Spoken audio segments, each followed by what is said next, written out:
Diesel की ताकत या बाईफ्यूल की बचत, टाटा इंट्रा V30 गोल्ड और V40 बाईफ्यूल में कौन देगा ज्यादा मुनाफा। V30 में 14 इंच के टायर मिलते हैं, वहीं V40 में भी 14 इंच के टायर मिलते हैं।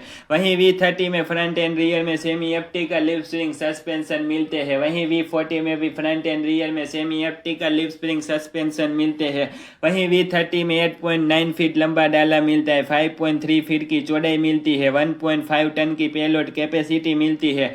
वहीं V40 में 9.8 फीट लंबा डाला मिलता है, 5.3 फीट की चौड़ाई मिलती है, 1.5 टन की पेलोड कैपेसिटी मिलती है।